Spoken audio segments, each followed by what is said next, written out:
Okay, y'all, we got some stuff to talk about. The Encore finale came out, okay? The girls did the performance, so we gotta recap this whole episode. So, basically, this episode, Kiely is on board. You know, she seemed real focused and together, like she wanted to, you know, be a part of the group. I felt like her, like she wanted to be involved in this particular episode. I wasn't really getting that from her all season, definitely not last week's episode, but she seems here to participate with the rest of the girls. Now, we walked right into the wardrobe still not being ready, but this time it just seemed like, you know, it was the staff of the show, whoever they hired as a stylist. Some staff member, I don't know what happened with them, but they didn't even have like no new stuff to pick from. And Felisha and Fallon had a stylist. They called her up and she saved the day. But before she saved the day, Shamari was very pissed off because she was like, you know, I'm the only one that got my chest out, short shorts, legs out, booty out, and everybody else has like, you know, more tomboy baggy kind of pants style and da da da da, and I don't want to look crazy, so I'm not performing. And she was calling her husband and stuff like that.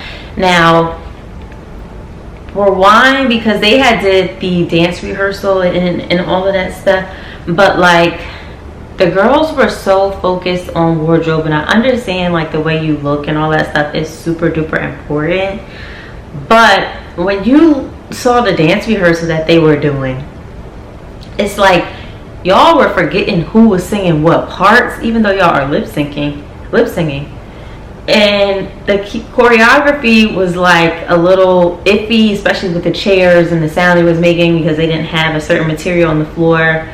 Like, y'all need to make sure that's right. I wouldn't give a darn if I was performing in a baggy t-shirt and I put a cute little belt over it, but if my vocals is right and my choreography is on point, you can't say nothing about me. So it's like, y'all so focused on the looks, it gotta sound right, and y'all choreography gotta be right, and everybody gotta be on point with the performance. But looks is very important, but I'm saying the performance should have been the main focus, because there were struggles, okay? Like that rehearsal was not crisp and clean. It was not. And adding to the rehearsal, why were they rehearsing in full makeup? I didn't understand that, like, because of course in rehearsal your choreographer is going to want you to go full out. They want to see the performance, and you should do a full out. You should be practicing full out. But why were y'all in full hair and makeup before dance rehearsal? It made no sense to me at all. So Kiely was going off about that or whatever, and it just screamed like this is why girl groups have so much drama, and why a lot of them probably just have not made it. It's just too much drama going on, but I did not understand that. Now let's get to the performance. So the girls actually pulled off the performance.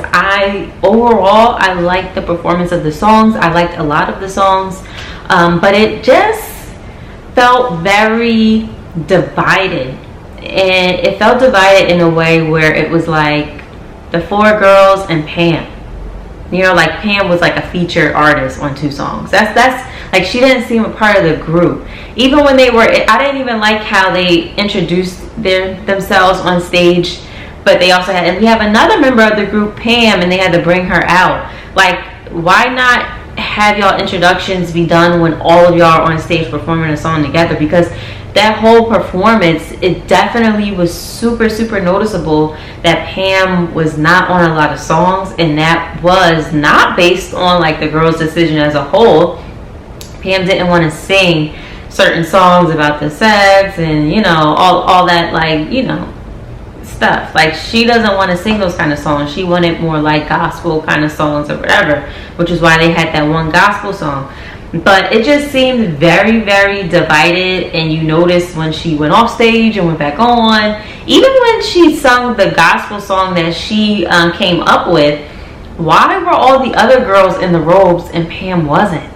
So I'm like, why would all y'all just be in the same outfit, and then Pam can go change back into her other outfit after the gospel song was done? I even thought that was weird. It just definitely seemed like it was them four and then Pam. I don't know, like, comment if anybody else picked up on that, but it didn't seem like they all gelled together as a 5-person group. Pam seemed like she was like her own separate artist who did 2 songs with them, hopped on stage, and then dipped out.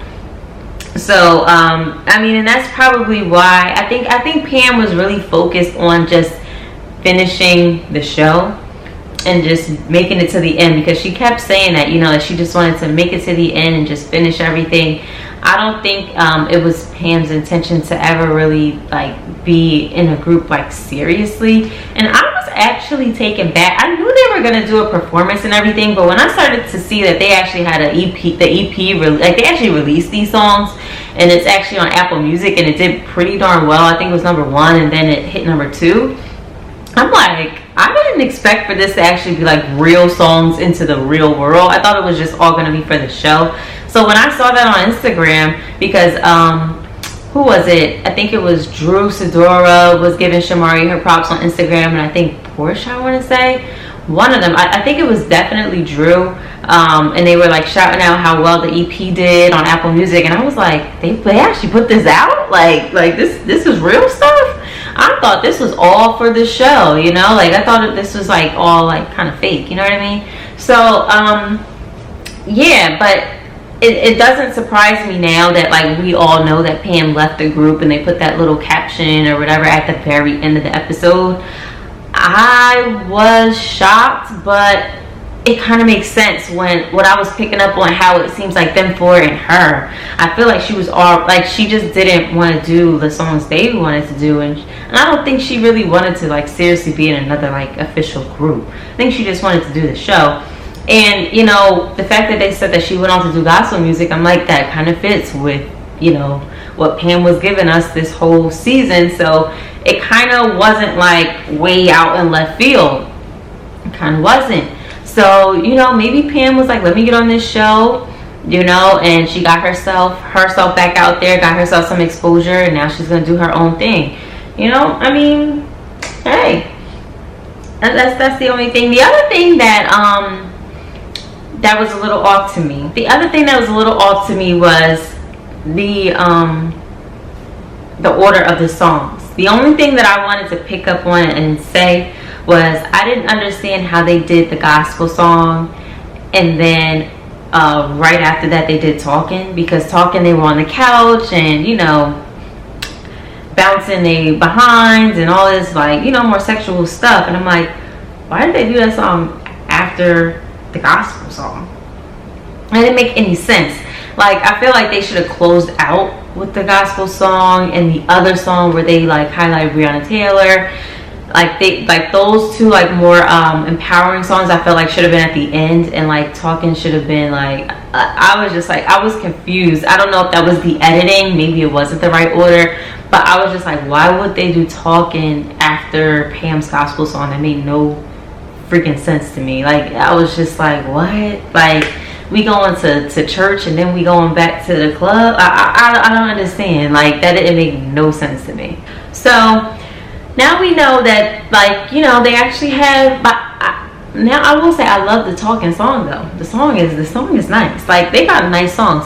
But now we know that Pam is out of the group. I am going to do some digging, because I feel like I need to know more information about Pam and what really is going on. You know, like, this is why I see why the twins were saying to Carlos King, I think in one of their lives, they need a reunion, because now we need answers. We need to interview Pam. Pam, where you going? What made you leave? How did you leave? How did you tell the girls that you left? Did you really tell them, or did you just group text, I'm out? Like, what was that like? Do the other girls wish they would have stayed now that the performance was aired? You know, like, we need to ask a lot of questions, Carlos. We have questions. So if there is a season 2, I hope it does get approved to get a season 2. I kind of, sort of, but kind of don't want to follow these 4 girls now that are in the Blueprint group. I don't care to follow their story. But I would still watch it if we did. However, I would love to see like another group of girls try to do the same thing, because I just think that would just capture my interest a little better. Just like maybe see if LeMisha and Irish want to come back and give it another shot. Like have like no more than 2 people from season 1 try to come back who didn't make it through, try to come back, and then have other people that you pull. I think that would be like really, really cool and cute.